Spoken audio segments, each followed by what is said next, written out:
Fala pessoal, estamos aqui para mais um vídeo. Meu nome é Arthur, eu sou analista de valores imobiliários e hoje a gente vai falar sobre a Thor Industries. Então, seguindo aqui nossos vídeos de empresas do exterior, né? A ideia é fazer cada vez mais.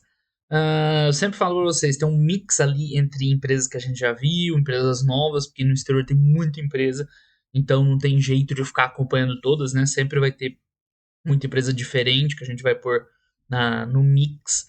Tá? Algumas a gente vai conseguir ir acompanhando os resultados, outras não, tá? Então não tem como no exterior, infelizmente, né, fazer todos os vídeos que vocês querem, né? Porque a galera sempre quer que você fale da empresa dele. Mas no exterior não dá, gente. No exterior é 5 mil ações diretas lá nas bolsas americanas, fora as outras categorias de listagem. Então é basicamente impossível fazer isso, tá? Dito isso, acho que a Thor eu até já fiz vídeo, eu ia falar de novidade, mas acho que já tem, né? Um videozinho dela um tempo atrás, porque ela foi um case interessante pra gente de estudo na época da pandemia e pós-pandemia. Então vamos lá, vamos do começo, né? O que a Thor faz? Né? Ela fabrica motorhomes. Então, motorhome, não sei se né, todo mundo está familiarizado, seriam aquelas né, residências motorizadas. Então, né, trailer é diferente de motorhome, né? Trailer é só só a casinha, né? Só uma estrutura lá onde você monta ali né, a tua parte de hospedagem. Você precisa puxar ela, não é motorizado. Aí você engata ali um veículo para tracionar ela. O motorhome, aí o veículo tipo a casa é autopropulsionada, né? Então, tipo, é em cima de uma plataforma ou de uma van, ou do caminhãozinho ou de uma coisa do tipo, né? Então, tem essa diferença. Então, ela fabrica aí motorhomes de vários tipos, tem várias marcas. E aí a gente vai, e além dos reboques, né, que seria tipo o trailer, né, que é como a gente conhece aqui no Brasil. Bom, aqui no Brasil não é muito comum né, esse tipo de produto, então não sei como vocês conhecem, mas é basicamente isso, né? O trailer é um que precisa de um carro para puxar, né? Só ali o espaço ali para você ficar e tal.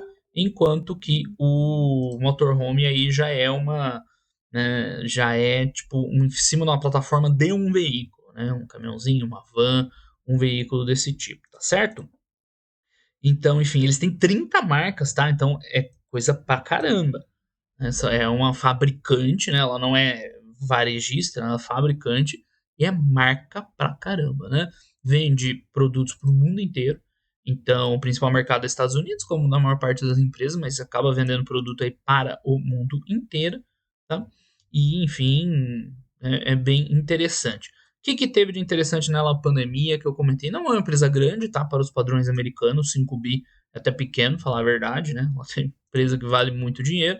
Tá? Ela tem uns númerozinhos legais até, né? De receita. A margem é baixa, mas aí faz parte do negócio, né? Tipo, fabricar intensivo, então teens aí, high teens de margem bruta. Tipo, não é muito diferente de uma VEG, né? Pra gente usar um parâmetro aqui que vocês talvez estejam mais acostumados, né? Embora não seja bem o mesmo tipo de produção industrial, mas só para vocês entenderem, né? Um pouco abaixo, a VEG aumentou um pouco isso aí recentemente. Mas enfim, o que tem de interessante? Ela tinha ali sua receita legal e tal. Cara, quando veio a pandemia, logo depois da pandemia, né? Mas disparou assim, ó, dobrou em 2 anos a receita da empresa. Teve um crescimento muito forte. Naquela onda lá que a galera tava querendo aproveitar para viajar, né? A demanda reprimida da pandemia, ou para ter um outro estilo de vida, ou sair lá dos grandes centros e passou a optar por esse tipo de veículo, que é considerado assim um veículo de lazer, né, algo do tipo, tá? Embora infelizmente, né, tem muita gente nos Estados Unidos que acaba morando assim definitivamente em coisas desse tipo, né? Aí por questão financeira, de custo, né, que talvez tenha tido um pouquinho assim de influência também nessa época, tá? Mas geralmente a gente está falando aí de veículo de lazer, ok? Então ela cresceu muito, recém, muito. Eu lembro que na época a gente estudava ela, não lembro de quando é aquele vídeo que eu mostrei lá embaixo, mas deve ser talvez dessa época aí. Cara, era um backlog insano assim que os caras tinham para entregar, porque a demanda estava muito mais acelerada do que a capacidade da empresa né, entregar os veículos. Por isso que deu essa disparada monstra nesses 2 anos. Porém, né, não durou tanto tempo esse momento aí de alegria, né, e a gente viu nos últimos 2 anos uma queda bem expressiva da receita, né, pós esse momento. Então, aqui que é interessante, aqui que tem um aprendizado da Tor. Muitas empresas que a gente vai ver vão ter um comportamento assim nesse estilo, tá? Tem lá o seu resultadinho, aí vem um momento muito favorável, seja lá por quê, tal, e pau, dispara e depois acaba voltando porque não é um negócio sustentável. Isso é muito mais comum do que a gente imagina, né? O que não pode acontecer é você, na época que dá esse up, essa escalada aí, igual foi 2022, ir lá e ficar deslumbrado, né? Achar que a empresa vai crescer a passos largos indefinidamente, né? E esse é um grande erro que o pessoal comete, tá? Então você tem que ser um pouco pé no chão, você tem que tentar identificar se aquele momento ali é um momento pontualmente favorável por, né, motivos, né, que a empresa não consegue replicar, manter, né? Ou se é alguma mudança de patamar da empresa que a partir dali vai ser sempre assim. Então, deixa eu dar dois exemplos para vocês para simplificar essa análise. Né? Um aconteceu com a Eternity. Tá, quando ela estava se recuperando, uns 2 anos atrás, né? Da recuperação judicial, veio com resultado bom. Assim como a Eternity, Porto Belo, aquela Dexco lá dos revestimentos também. Né, porque era um momento bem favorável para a construção civil, elas estavam surfando um momento muito bom. Aí o que aconteceu? Né, passou aquele auge, a Eternity está ali hoje, né? Mambembe ali no limite da rentabilidade, Porto Belo, resultados ruins, Dexco também. Ou seja, né, ali não era uma questão que a empresa tinha subido de patamar, era que o mercado estava aquecido por uma questão sazonal que depois volta. Né? Talvez isso aconteça com a Marco Polo, por exemplo, que está acontecendo agora. Né? Então, enfim, talvez o caso da Taurus tenha sido um pouco disso, né? Embora a Taurus ela subiu de patamar no período aí de resultado forte, esse último agora, né? Mas o empurrão do negócio foi maior do que o dela própria, né? E você tem o outro exemplo, o exemplo que eu tinha comentado, o contra-exemplo, né? Uma empresa que passou a ter resultado forte e a princípio é por aí, é alguma coisa nessa faixa. Exemplo aqui no Brasil, a Kepler. Né? Pelo menos ela tem se comportado assim. Era uma empresa também, ficava um resultado meio vacilante, de repente tinha um período bom, boom nas vendas, né? Tipo isso aqui da Thor, mas depois voltava ao normal, aí prejuízo. Aí depois do último boom da Kepler, ela tá se mantendo ali mais ou menos, resultado bom e tal.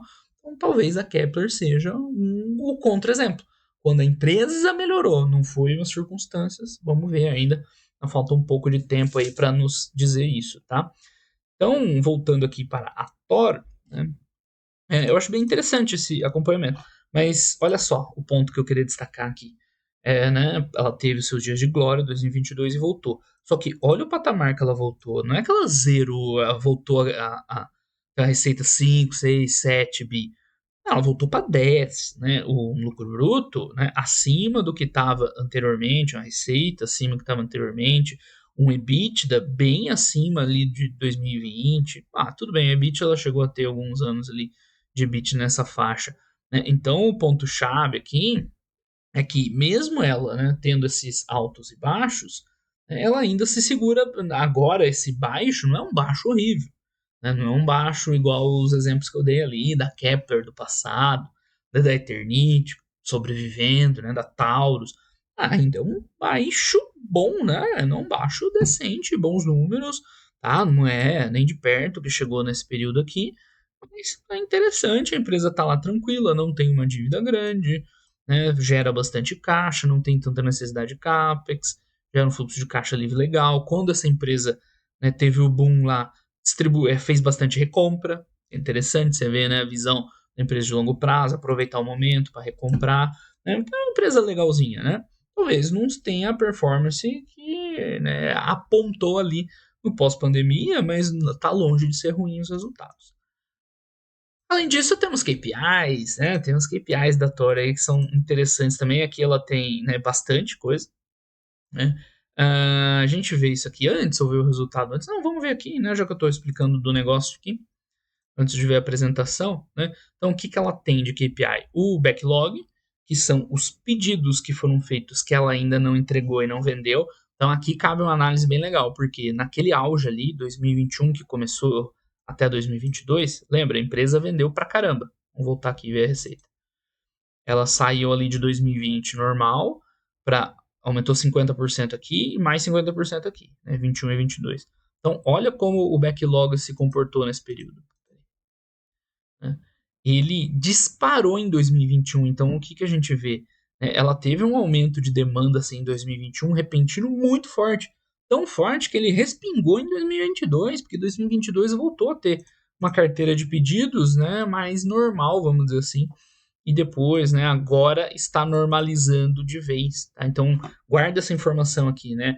Esses 3 bi que ela tem de backlog hoje, a gente vai achar um negócio legal lá na apresentação. Então, isso aqui é interessante de ver, né? A dinâmica por trás. Porque como é um produto de ciclo longo, né, a empresa demora para fabricar, entregar os pedidos, né, faz o pedido, a empresa vai demorar para fabricar. Você teve esse carrego de backlog de 2021 para 2022. Então, esse indicador aqui, você tem a total, né, a total visão que ele meio que antecipa o resultado da empresa, né, porque a gente viu isso aí acontecendo na prática. É um indicador bem legal de acompanhar. Então, olha só, mesmo voltando. Bom, deixa eu já tenho que falar aqui, senão eu vou ficar parecendo meio imbecil, tá? Cadê? Tem uma parte aqui na apresentação que a empresa comenta agora, eu não vou achar, parabéns.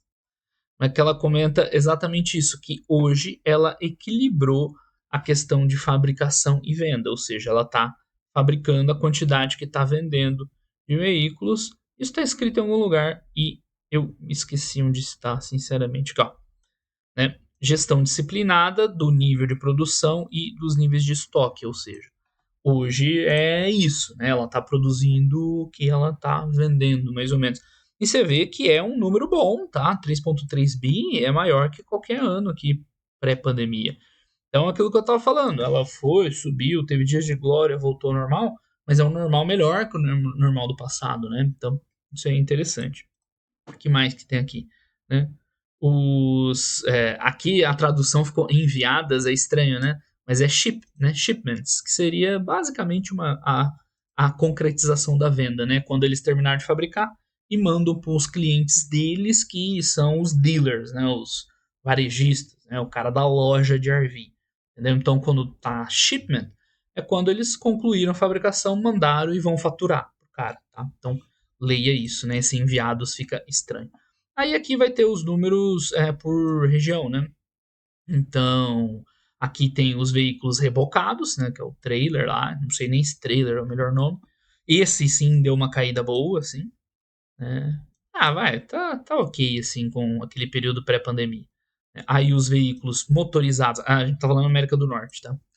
Os motorizados, né? Os autopropulsados, não sei se existe esse termo. Né? A América do Norte, em geral, caiu para um patamar aqui pré-pandemia. Né?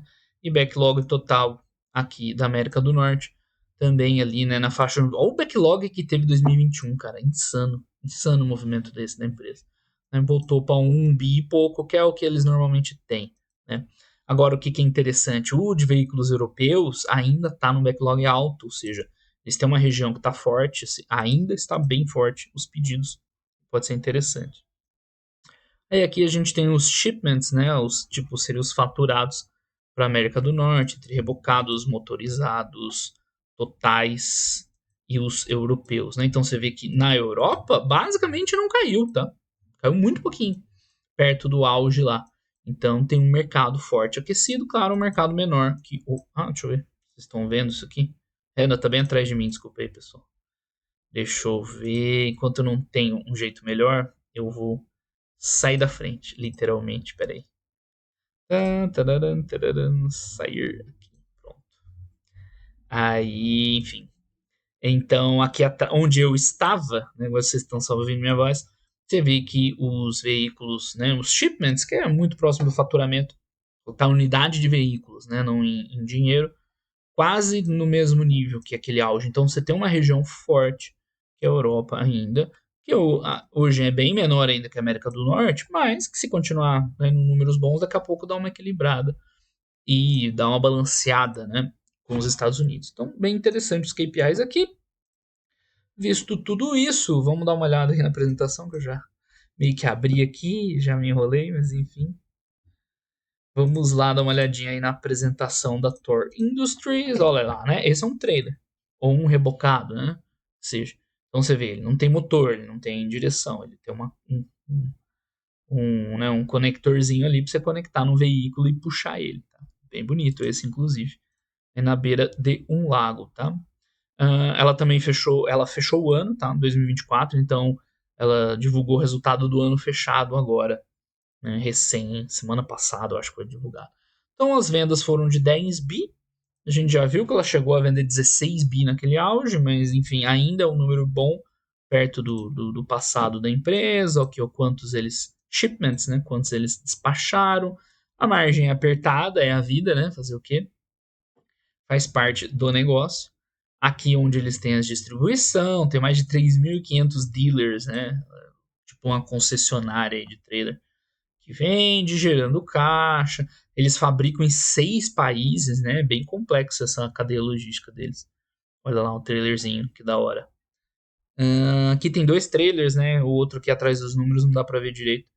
É bem bonitinho. Os trailers são rebocados, né? Aqui tem uma visão das marcas, não sei se vocês conhecem e tal, mas marcas variadas para cada segmento diferente, tickets diferentes, níveis de luxo diferentes. Então isso é legal, né?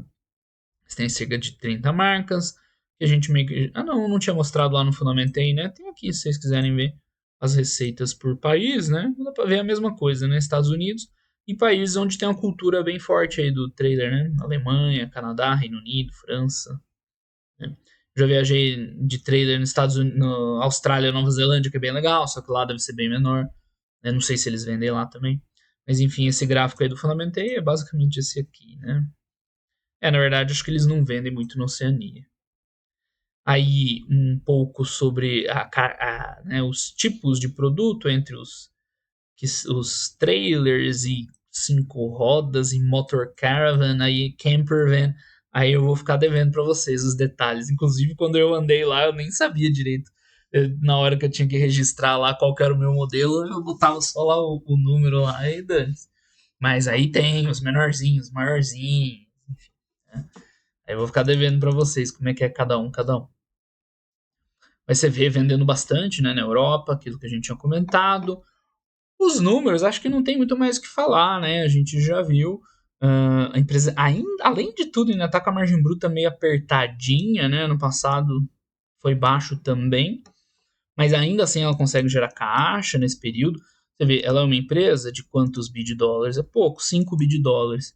Então, né, lucrando ali, né, o lucro contábil dela está bem baixo, mas gerando um caixa ali interessante, tal, 500 milhões e tal, ok, né, não é ruim, não é nenhum desastre. 2023 ainda entrou muito caixa ali provavelmente de contas a receber das vendas de 2022, né, esse resultado deve estar mais normalizado. Tá bom, né, 500 milhões, não é ruim não para uma empresa de 5 bi, contando que ela está num momento um pouco mais desfavorável, né? Então, você vê que, mesmo nesse momento mais desfavorável, ela gera um caixa robusto, como ela mesma disse, tá? Então, esse patamar deles agora de produção é mais ou menos o mesmo nível ali de vendas, então dá para ver que eles continuam, né, bem até, tirando aquele período muito expressivo. E aí vai ter os resultados por América do Norte, né, Tobal, né, rebocável, como é que estão os estoques, né, nos dealers e o backlog, ou seja, ambos reduzindo. Então, é um sinal de mercado mais normalizado. Né? Margem bruta aumentou um pouquinho, mas é a margem bruta apertada, né? 12, bem apertadinha. Então, o que mais? Ok, aí a parte do motorizado, ok, fica fácil explicar, né? Motorizado tem um caminhãozinho lá integrado, né? Ou melhor, é feito, né, a parte ali da residência integrada num veículo, né? Aqui também, margem ali apertada. Né? E que mais? A demanda mais fraca, caindo bastante o backlog, né? Os caras ajustando estoques, ajustando o backlog. E aqui os números estão bons na Europa, né? Botaram uma vanzinha bem da hora, essa vanzinha, hein? Bem tecnológica. O americano curte um trambolhão, né? Um troço gigante. Óbvio, né? É um exemplo aqui. E lá o europeu é um troço menor, mas mais tecnológico. Aqui o que é legal é que a margem bruta é bem maior na Europa, né? Então por isso que é interessante esse segmento europeu crescer. Aparentemente eles conseguem uma margem melhor, né? Legal essa, esses números aí dessa operação na Europa, tanto que não caiu tanto, né? Você vê até os estoques estão aumentando um pouco no dealer, né? Tem que ficar de olho, mas o backlog reduziu, né? Só que está faturando bem, está vendendo bem e, né, o preço, aumento, incremento de preço, tem uma margem legal, então bem interessante, né, essa operação deles na Europa, que não é antiga, vocês viram, né, começou há alguns anos só. O resto está tranquilo, a empresa não tem uma dívida muito grande, gera caixa, né, sem grandes segredos, ó, mais um. São um Mercedes, parece, né? Bem bonitinho. O que eu dirigi era tipo um desse também, tipo uma vanzinha do mais compactozinho, mas era da hora. Olha lá, americano, né? Mete a caminhonete imensa, mas mais um trailerzão gigante. Então, a prioridade dos caras em empregar capital é CAPEX, mas enfim, é um CAPEX que cabe dentro da geração de caixa dela, com tranquilidade. Ela nunca queimou caixa. Então, beleza. Depois é pagar dividendo e depois reduzir a dívida, né? E faz sentido, porque a dívida está sob controle, sem grandes segredos. Então, eles querem mesmo ficar nessa faixa de uma vez dívida líquida e EBITDA, que é um número ali, né, meio mágico para o retorno de capital, assim. Então, né, a dívida, o CAPEX está tranquilo, né, o endividamento está controlado, é o que sobra, né, é o dividendo mesmo, né? Então, tá 14 anos aumentando o pagamento de dividendo e eles vão recomprando quando sobra uma grana, igual aconteceu lá em 2022, né? Agora já diminuiu esse volume de recompra. Então, vamos ver aqui o resumo. Tá? O interesse nos RVs continua alto, né? Mas não está um mercado ainda tão aquecido, principalmente nos Estados Unidos. Norte América, né? Tem Canadá no meio também, mas enfim, principalmente Estados Unidos. Então, a operação nos Estados Unidos deu margens fortes pro histórico, né? Porque a gente viu que é bem menor que na Europa, né? Então tá se estabilizando, no segmento europeu tá indo muito bem, né? Acima das expectativas. E é isso. Pagaram dívida, fizeram recompra, tudo bonitinho. Então é legal, nossa, bem bonita essa foto aqui, né? Pra fechar. Vou ver se eu coloco na thumb do vídeo aí essa fotinha aqui. Ficou da hora. É, bons os números, né? Então é isso, esse é o aprendizado de hoje, né? Essas empresas com esse comportamento aí de ter anos de glória, você não, né, não se deslumbrando ali, é tudo tranquilo, porque o que acontece? Né, se você pega uma empresa boa que mesmo num fundo, no momento de mais dificuldade, vai se manter ali redondinha, com números ok, cara, né? Tendência é que por longo prazo seja interessante, tá? Mesmo que tenha essa variação aí. Quando vem um momento positivo desses, beleza, enche os bolsos de dinheiro. Né? Mas o mais importante não é isso. O mais importante é quando vem um período mais apertado, né, a empresa se mantenha minimamente interessante, que é o caso aí da Thor, né? Fica razoável. Ok, pessoal, é isso aí, gente. Então, muito obrigado aí para todo mundo. Até os próximos vídeos. Valeu!